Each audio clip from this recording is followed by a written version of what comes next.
नमस्कार मित्रांनो, सुस्वागतम. लक्ष्मीच्या पावलांनी या मालिकेच्या आजच्या भागामध्ये नयना ही सर्वांसमोर राहुलबद्दल सांगत असते की आत्ता या क्षणाला मला राहुलची किती गरज आहे.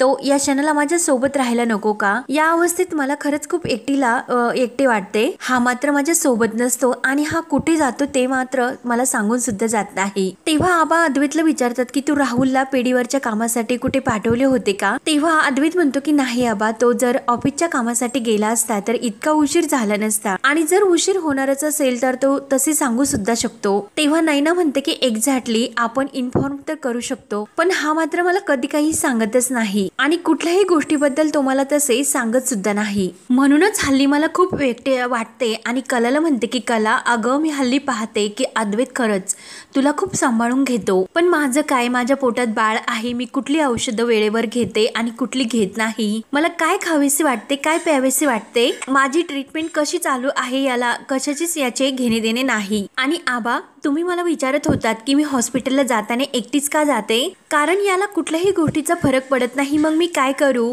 आणि हे सर्व ऐकून म्हटलं रोहिणी मनात खुश होते, कारण ह्या सरोज वहिनीला जर काही सांगितले तर ती लगेच पिटून फाट. आणि आता ही माझी सून नयना जर काही सांगितले तर लगेच सर्व पेटूनच टाकते. आणि या सगळ्याचा कंट्रोल जर मी माझ्या हातात ठेवला आणि कुठे कशी आग लावायची, कधी कशाची राख करायची, हे अगदी नीट जमेन मला. तेव्हा नयना म्हणते की आबा, जरा मी स्पष्टच बोलते, कारण राहुलचे हे जे काही वागणे आहे ना, बेजबाबदारपणा आणि निर्लज्जपणाचे आहे. ऑफिस मधील संसाराची, घराची कोणतीही जबाबदारी याला घ्यायची नाही आणि हे मला अजिबात पटत नाही. सर्वजण फक्त ऐकत असतात. तर रोहिणी लगेच म्हणते की राहुल, का तू असे करतोस?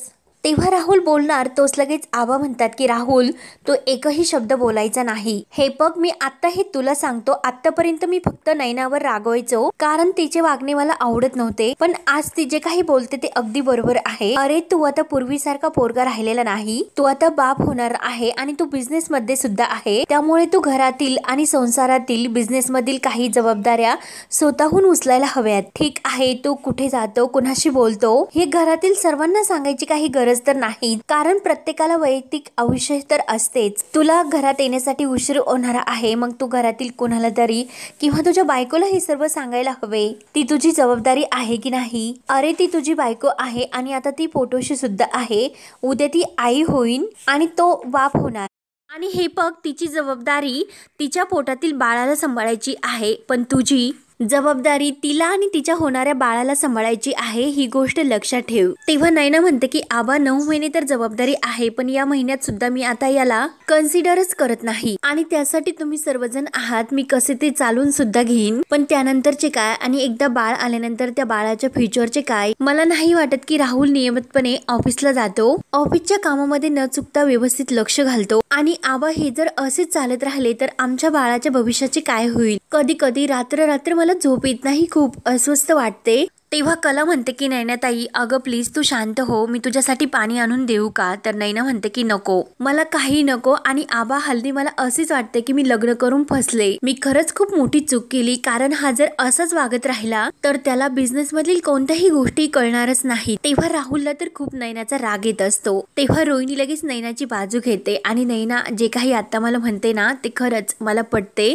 तर राहुल म्हणतो की मम्मा, अगं तू सुद्धा काय, तू तरी असे बोलू नकोस. तर रोहिणी म्हणते की काय, कार बोलू नकोस राहुल, जे खरे आहे ते खरे आहे आणि तुझ्या या बेजबाबदार वागण्यामुळे डॅडने आतापर्यंत तुझ्यावर कोणतीही मोठी जबाबदारी सोपवली नाही. त्यांना कॉन्फिडन्सच वाटत नसेल आणि मला काय वाटते, डॅड घेऊन दे त्याला जबाबदारी, निदान त्याला टार्गेट मिळाले तर स्वतःला प्रूव्ह करण्याचे चान्स तरी येईल आणि त्याला प्रूव्ह करण्याची संधी सुद्धा मिळेल. मी खरंच सांगते की मला सुद्धा त्याच्या होणाऱ्या बाळाच्या भविष्याची काळजी वाटायला लागली.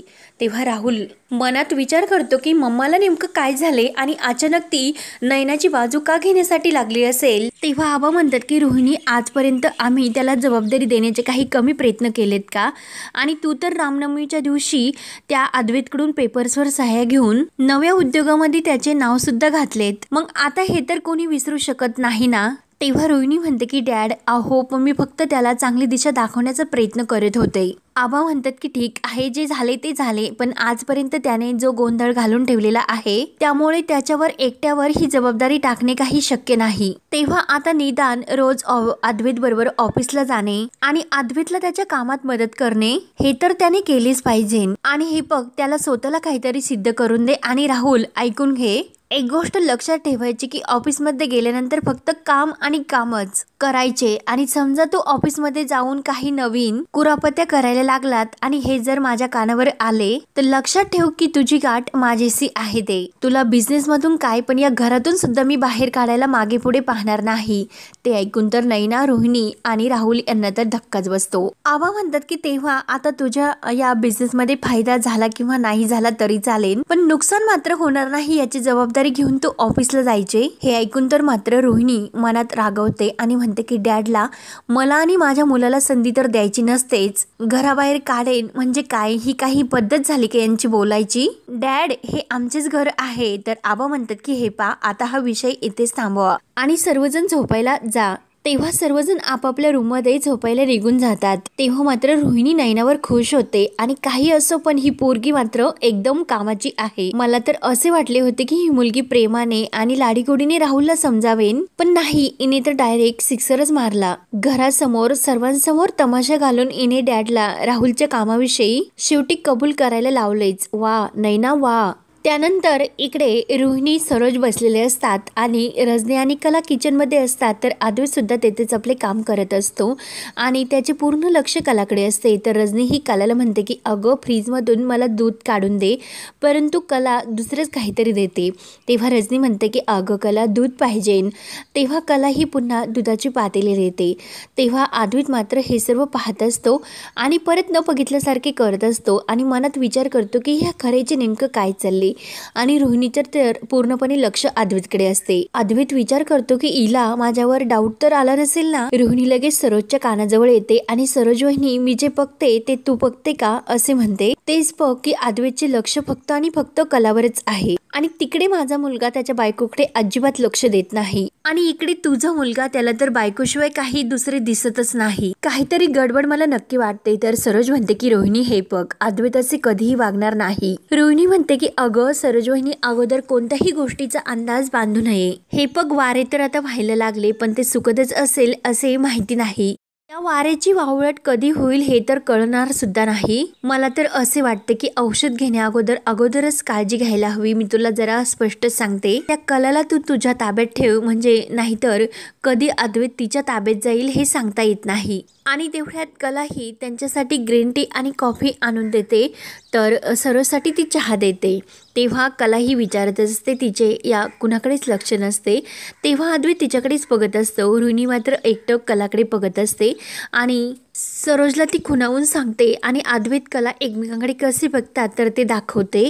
तर अद्वैत हा कलाकडे पाहत असतो आणि कला ही रागात असल्यासारखी अद्वैतकडे बघत असते. तर अद्वैत मनात कॉफी पीत पीत विचार करतो की ही खरे माझ्याकडे अशी रागाने का बघत असेल. मला डाऊट येतो की काय असे हिला वाटायला लागले की काय, आणि असे जर झाले तर ही लगेच आबांना जाऊन सांगेन, मग त्या अगोदर मला काहीतरी केले पाहिजे. आणि तेव्हा अद्वैतला एक आयडिया आठवते आणि तो लगेच आबांच्या रूम मध्ये येतो. अद्वैत आबांना म्हणतो की आबा. तर आबा म्हणतात की काय रे अद्वैत. तर अद्वैत म्हणतो की आबा मला तुमच्याशी 2 मिनिट बोलायचे होते, वेळ आहे का तुमच्याकडे. तर आबा म्हणतात की अरे बोल, काय झाले. तर अद्वैत म्हणतो की आबा काहीतरी करायचे होते. तर आबा म्हणतात की काहीतरी करायचे म्हणजे मग तू कर, आणि जे काही तू करत असतो ते तर चांगलेच करत असतो. तेव्हा अद्वैत म्हणतो की आबा आओ मला काही करायचे नाही, तुम्ही करतान का, म्हणजे आता हॉलमध्ये बाहेर येऊन तुम्ही माझ्यावर ओरडतान का. आबा म्हणतात की अरे म्हणजे नेमकं काय. तर अद्वैत म्हणतो की आबा खरे खरे नाही ओरडायचे, ओरडल्याचे नाटक करायचे, ऍक्टिंग करायची. आबा म्हणतात की ओरडण्याचे नाटक म्हणजे अद्वैत काहीतरी गंमत आहे का, नक्की काहीतरी झाले आणि सांग की काय झाले. ते जे झाले ते मनातील स्पष्ट बोलून टाक. त्यानंतर इकडे बाहेर सरोज तो चहाचा कप आपल्या हातात घेऊन तिला ते क्षण आठवतात की अद्वैत कलाकडे बघत असतो आणि कला ही अद्वैतकडे.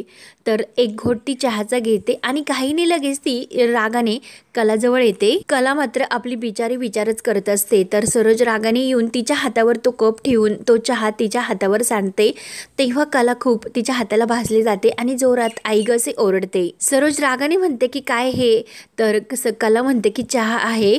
तर सरोज तिला म्हणते की वरतोंड करून परत मला तेच सांगते का चहा आहे म्हणून, आणि तुला तर माहितीच आहे की माझी दिवसाची सुरुवात कॉफीने होते म्हणून। कॉफी नाही मिळाली की माझा दिवस पूर्णपणे बिघडतो हे तुला चांगलेच माहिती आहे, तरी सुद्धा मुद्दामून तुम्हाला हा चहा दिलास। तेव्हा कला म्हणते की सरोज मॅडम, मी तुमच्याशी जर वाईट वागले तर ते सर्व माझ्याच अंगावर शेकणार आहे, मग मी मुद्दाम तुमच्याशी असे का वागेन। तेव्हा सरोज रागाने म्हणते की काय ग, कोण समजते तू स्वतःला, माझा दिवस कसाही जावो तुला त्याचे काय करायचे, तू मुद्दाम मला हा चहा दिला आणि आमच्या समोर तू हे नाटकं करायचे नाही। तर कला म्हणते की अहो सरोज मॅडम, मी खरंच तुमच्या समोर कोणतेही नाटक नाही करत। सरोज म्हणते की मला तुझे एकही ऐकायचे नाही, तू हे सर्व मुद्दामच केले आणि तुला हे सर्व माहितीच आहे की मला सकाळी सकाळी कॉफी लागते। घरामध्ये येऊन तुला किती महिने झाले आणि तरी सुद्धा तू आज मला। तेवढ्यात रजनी येते। रजनी म्हणते की वहिनी, मी तुम्हाला कॉफी आणून देते, तुम्ही बाहेर जाऊन बसा। तर सरोज रागानेच बाहेर जाते। तर रजनी कलाला विचारते की अगं काय झाले,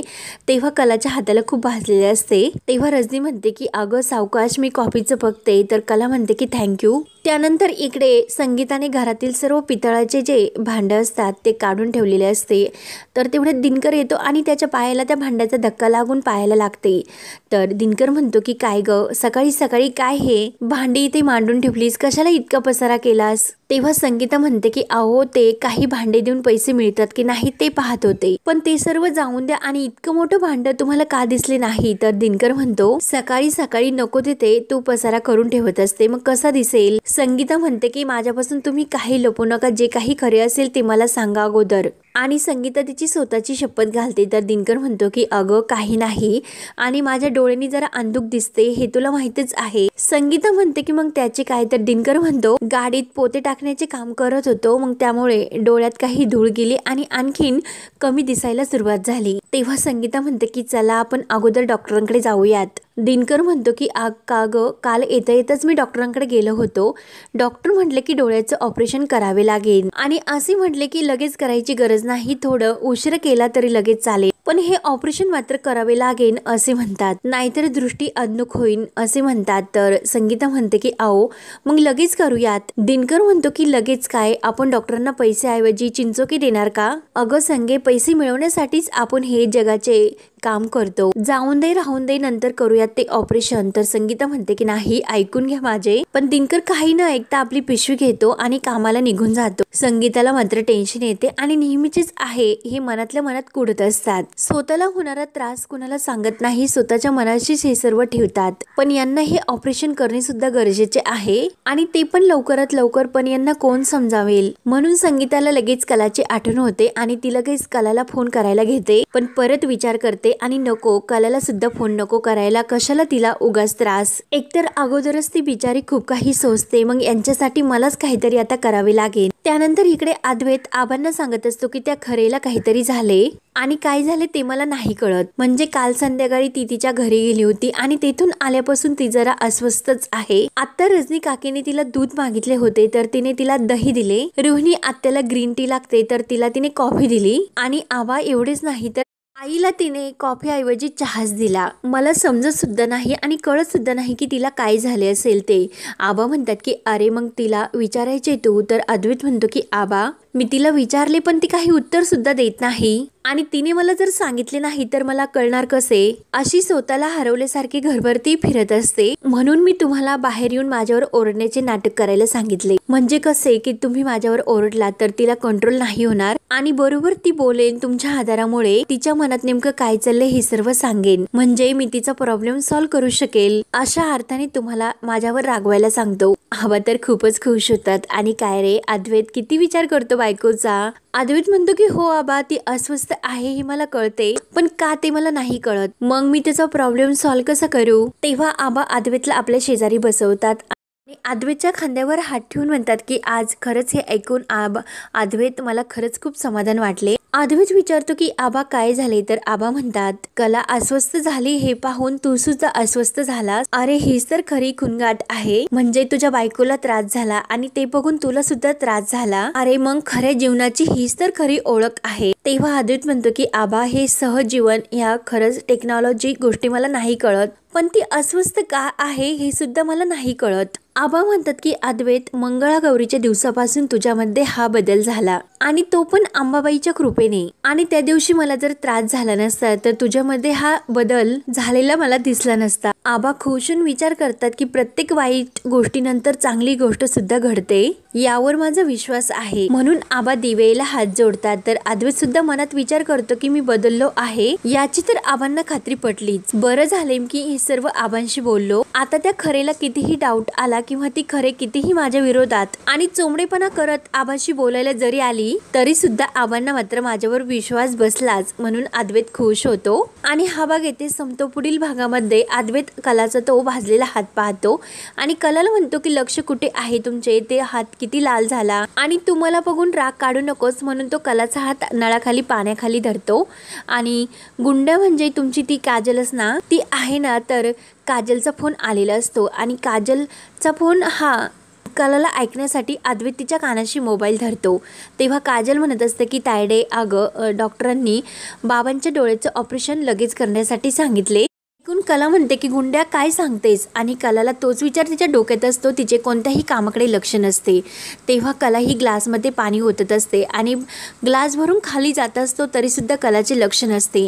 आबा म्हणतात की अगं कला थांब, मगासपासून मी पाहतो की तुझं मन थारावर नाही. काय झाले नक्की सांग. तर कला अद्वैत समोर सांगते की आमच्या घरावर जो कर्जाचा डोंगर उभा आहे आणि तो कसा फेडायचा हेच मला नाही समजत आबा. तेव्हा आबा लगेच सर्वांसमोर अद्वैतला म्हणतात की अरे तुझी बायको अडचणीत आहे, मग तुला ही का समजत नाही. तर लगेच सरोजला राग येतोय.